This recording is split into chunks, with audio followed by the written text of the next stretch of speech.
with all the very latest this Saturday evening. It's the ITV News.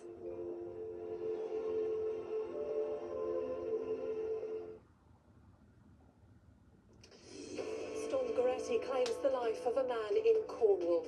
His body was found after a tree fell onto a caravan.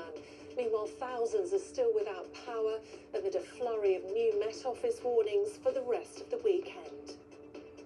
I think it's the worst one I can remember. Yeah, the last 30 years, easily. Also tonight, the flag is torn down from Iran's London embassy as protesters inside Iran are urged to go further. Our goal is no longer just to come to the streets. The goal is to be prepared to seize and hold the city centres. Plant a tree now, a warning we're running out of time to reach the UK's net zero target. And it is the biggest shock that the world's greatest cup competition has ever seen.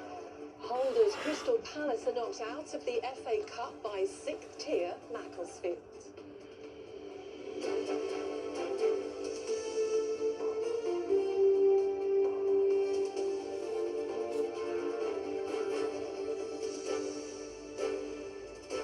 This is ITV News with Yasmin Bodalbhai.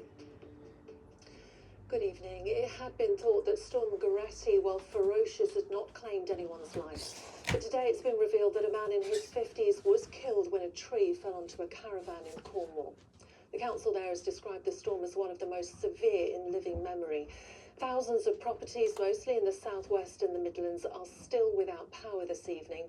Today the weather has been cold but calmer across the UK, but there are warnings of more snow, ice and possible flooding on the way. Rachel Younger reports. On the Lizard Peninsula, there are so many trees down, they're still clearing up 2 days after Storm Gerretti hit. It's the worst one we've had, I think. My mother-in-law lives down here, and my wife's here, so we've got to clear this one, otherwise she can't get out. For a time, it seemed despite the damage, no lives had been lost, but police called to this Cornish village after a tree fell onto a caravan on Thursday. Yesterday, found a man in his 50s had died inside. His family has been told. And for many others, life still feels a long way from getting back to normal. This bottle station set up after water supplies were hit in the Helston area. It's the not knowing, because you're just kind of in limbo, you know? So the bit they don't tell you is we've got a new boiler and it won't work unless you've got a certain amount of pressure. So we've had no heating either. Many more are braving the cold without power. The National Grid says its engineers are working round the clock, but there are still over 24,000 properties without electricity in the southwest and the Midlands. There are more yellow warnings for wind, rain, snow and ice tomorrow, with the Met Office issuing a more severe warning for central Scotland. We will start to see that rain turn to snow, particularly again across Scotland. We do have an amber warning in force across some parts of Scotland there for the risk of some further heavy snow. But as the milder air does try to filter in from the west, it will gradually transition back to rain, especially at lower levels. But that in turn could lead to some issues. As the rain hits freezing ground, we could see some ice in places. And while a very scenic Scotland has more snow ahead, for the south at least, milder weather is coming. Rachel Younger, ITV News. And we can get more from Cornwall now, where the storm was fiercest. Grace Pascoe has been to Long Rock opposite St Michael's Mount. The gale force winds brought gusts of up to 99 miles per hour. That was recorded on the Isles of Scilly. And here on St Michael's Mount, the winds tore down over 100 trees. That's around 80% of the trees on the mount, so really destructive winds. And I have to say, travelling right around the Duchy today, the destruction is clear. Still on many roads, footpaths, driveways, they're still blocked by fallen trees and cables. The terrifying winds damaged thousands of businesses and properties, and many here in Cornwall have told me that this is by far the worst storm they've ever experienced, an extreme weather event that none of us want to see repeating anytime soon. Grace Pascoe at St Michael's Mount in Cornwall. A protester has climbed onto the balcony of the Iranian embassy in London and torn down the national flag. It came amid a protest in support of widespread demonstrations inside Iran itself. They continued for a 13th night last night and were followed today by a call to arms from the exiled son of Iran's former monarch, the Shah. Ellie Pitt reports. On the Iranian embassy balcony in London, a recognisable stage for acts of reclamation, a protester seizes his country's identity back from a regime no longer recognised by many of those it rules over. It's a symbolic act of solidarity with those on the streets of Tehran. We need over here is to be their voice and to be the sound of them, to amplify what is happening over there to the people of my country. They don't want the world to watch us. We want freedom. As you can see, everyone wants freedom for Iran. If the crumbling economy started the protests in Iran, they quickly turned political. And every night for the past 2 weeks, demonstrators have called for an end to the Islamic leadership.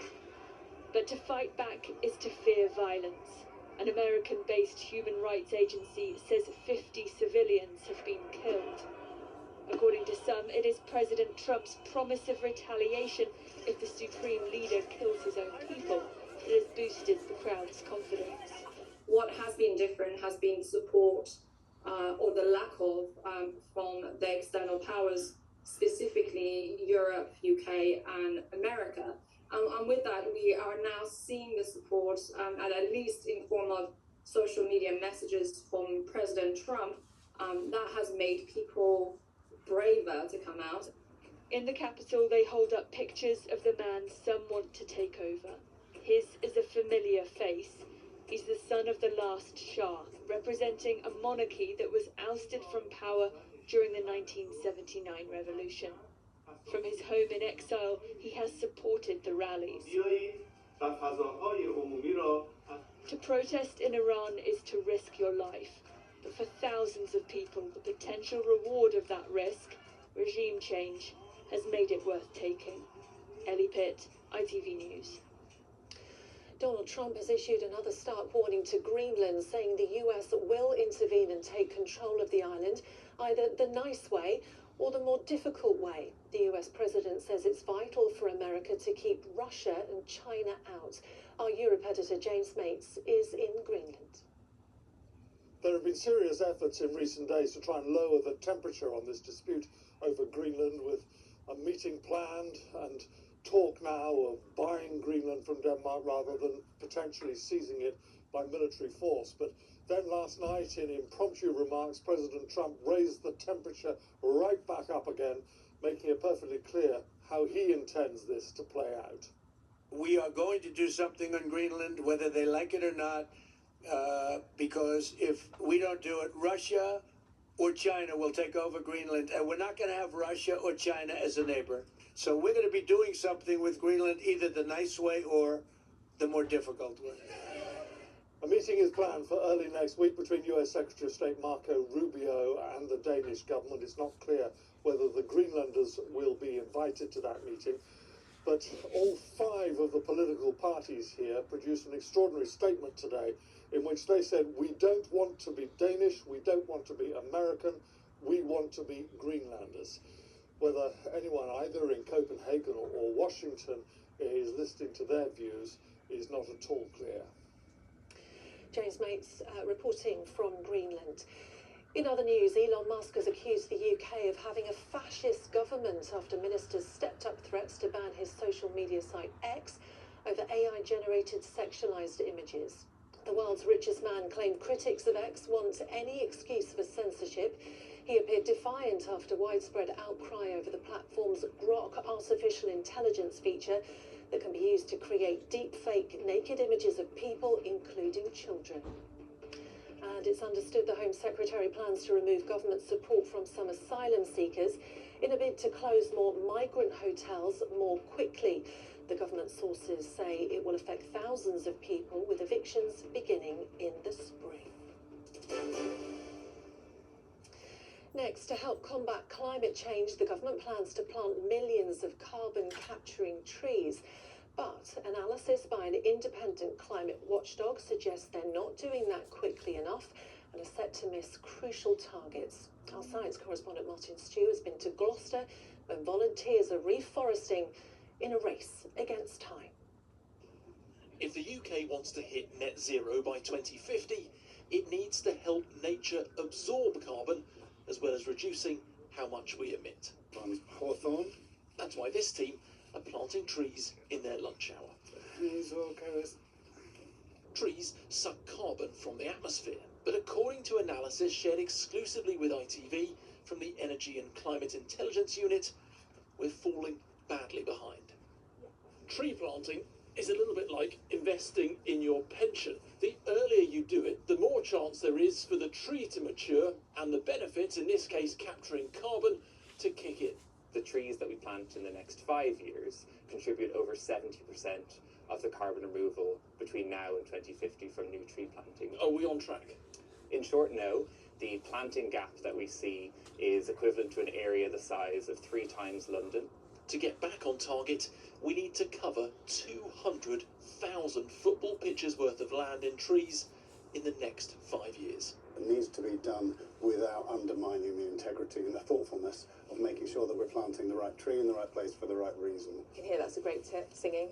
Done well, trees also reduce the risk of flooding and boost wildlife.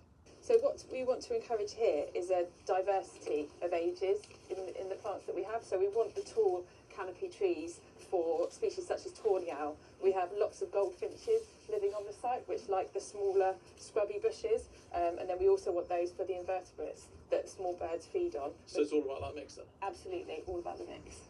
The government says 10 million trees were planted over the last 2 years, the highest level in decades.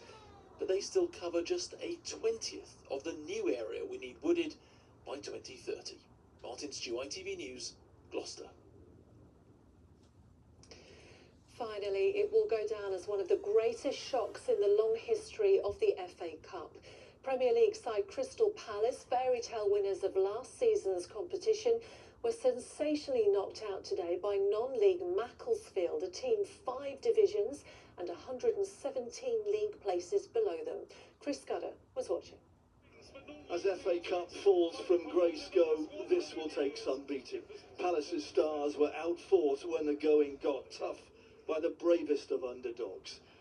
Patched up in battle, Paul Dawson summed up the outsider's spirit.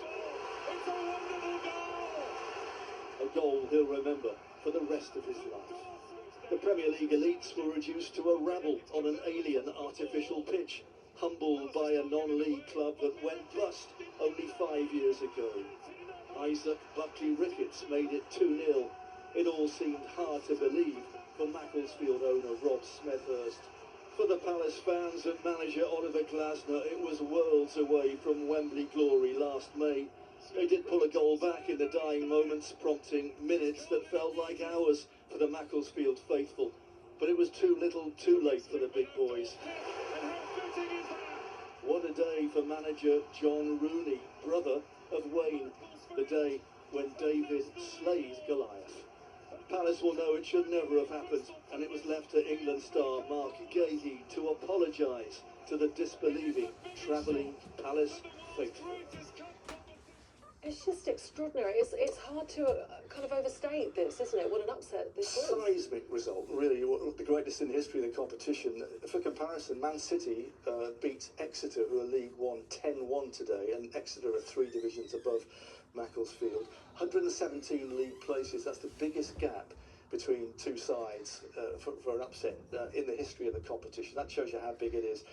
Memories of Hereford beating Newcastle, Colchester beating Leeds back in the 1970s, the Sutton beating Coventry, who were a Premier League side then.